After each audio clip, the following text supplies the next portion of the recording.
books I've been reading is Pride and Prejudice by Jane Austen. I got this really pretty cloth-bound edition, and the sides have this cool design on them. This is a classic story. I read it a couple of times when I was in high school, and this is my first time reading it since then. And this was first published in 1813. And I have to say, it holds up. It is I am amazed by this book. It's funny, and the characters are so vivid and entertaining, even though, it uses older language, and it's talking about, a society that doesn't really exist anymore. People don't adhere to the social rules like the characters in this book do, because we live in different times now. But the characters are so vivid, you can relate to them and you can understand what they're thinking and what they're doing in those situations. And it's very humorous, and it's very interesting. There's like love triangles and lots of drama, and I really am enjoying it. It's pretty amazing to me how great this book is, given how long ago it was written. Pride and Prejudice.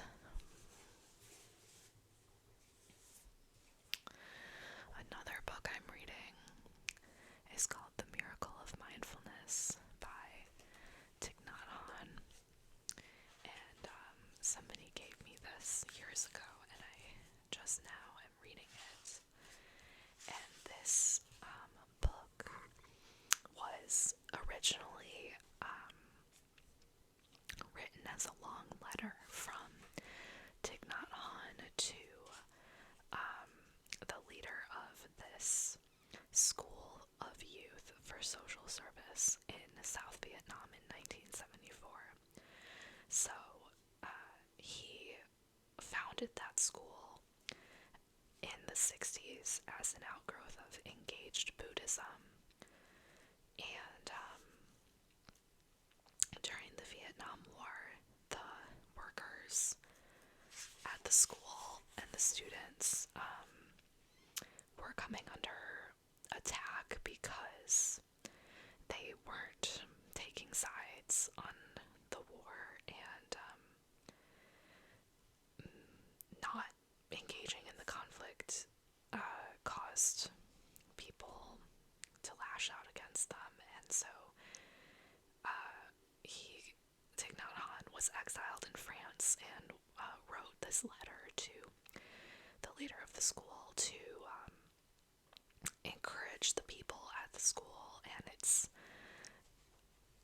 like a how-to guide on how to meditate and live mindfully and practice mindfulness and the benefits of mindfulness. And it's really interesting, and it was translated by, I think, an American volunteer.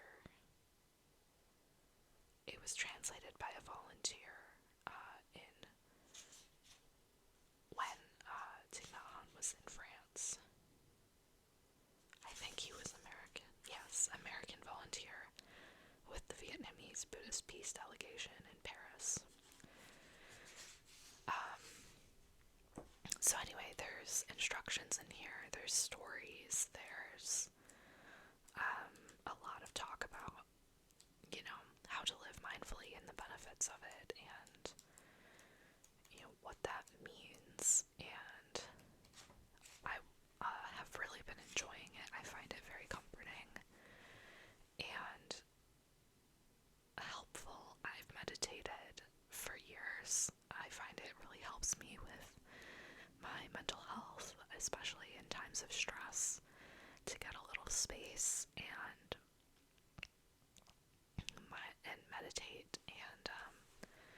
this is more than just meditating. This is, how do you bring that into your day-to-day, and what does that look like?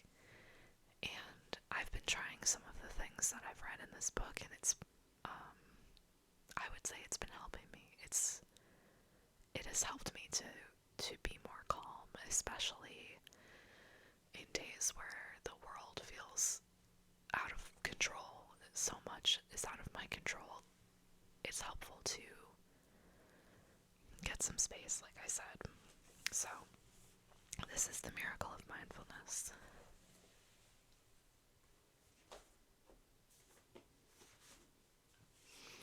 Another book that I've been reading very slowly for a very long time is called The Body Keeps the Score: Brain, Mind, and Body in the Healing of Trauma by Bessel van der Kolk.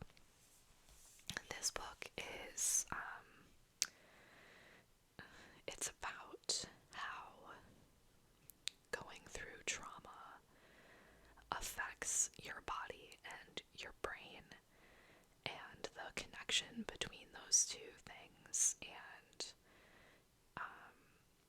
offers paths to recovery based on neuroscience, and it's like about the brain-body connection and how trauma affects it. And this book got really popular a few years ago on social media, and it seems like everybody was reading it, and I heard from a lot of people I know about how great this book is and how helpful it was to them. And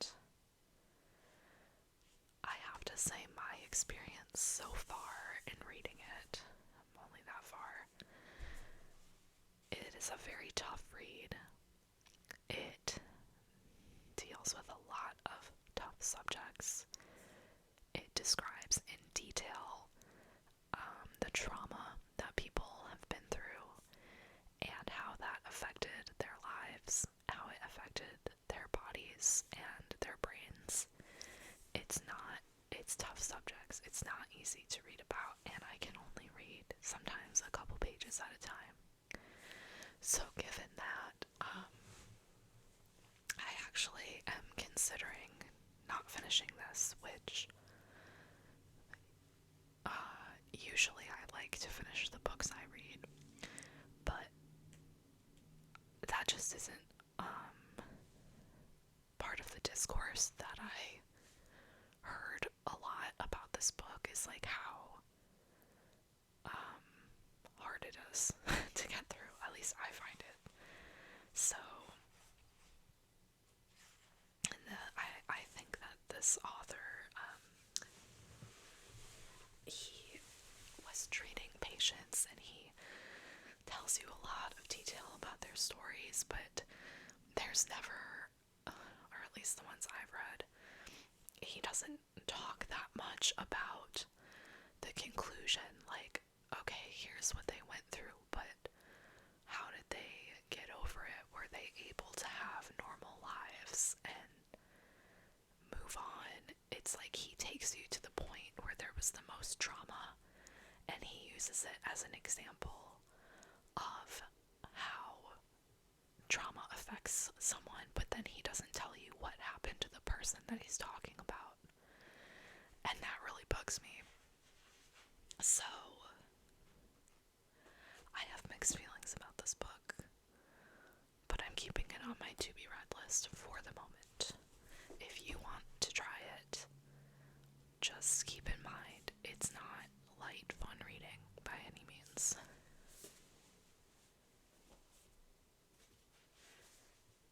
Okay, a book I have not read yet, and which I have shown you before in a previous video, is My Life in France by Julia Child with Alex Prudhomme. This is like a memoir about Julia Child and her arrival to France with her husband Paul, and it's about how she dove into French culture, took cooking classes, published her first cookbook, and became the Julia Child that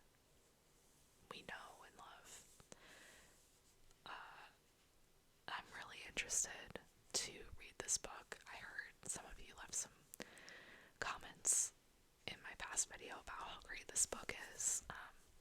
So I plan to read it soon.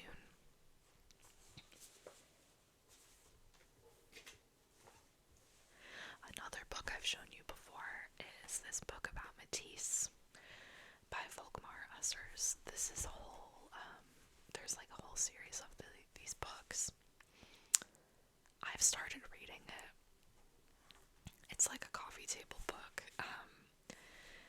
I'm a little disappointed that it doesn't have more information about Matisse's life and who he was as a person. It talks a lot about the technique of his paintings and how critics received them. And it's almost more like art theory, and it's written with pretty academic language, which is like interesting, but I wanted to know more about him as a person, so I'm gonna keep reading it. I still like it, but yeah, I'm a little disappointed to find that wasn't in the reviews for this book. So anyway, that is this book about Matisse.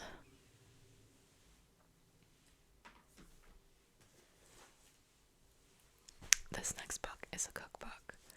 This is the Barefoot Contessa cookbook by Ina Garten. This is her very first cookbook that she ever made. And she talks about this book a lot in her memoir that recently came out. She talks about basically being the creative director and how the design wasn't well received, but it was, her brain. This is what she liked and wanted it to look like. So hearing all of the things that went into this book, all the effort and care, it made me want to check it out. So this was her first book, published in 1999, and she has a whole series of cookbooks, but I'm excited to add this one to my collection. And honestly, I kind of flip through cookbooks like they are actual books and I'm reading them, so I'm excited to check this one out. The first Barefoot Contessa cookbook.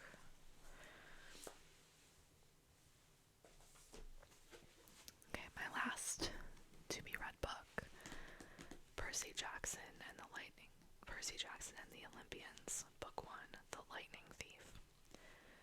This is, I think, technically a young adult book. A friend gave it to me to borrow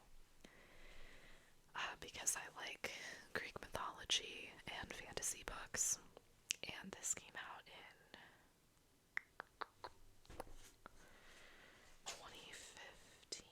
2005, and I've never read any of them, and I've heard that they're good, so I'm excited to check it out.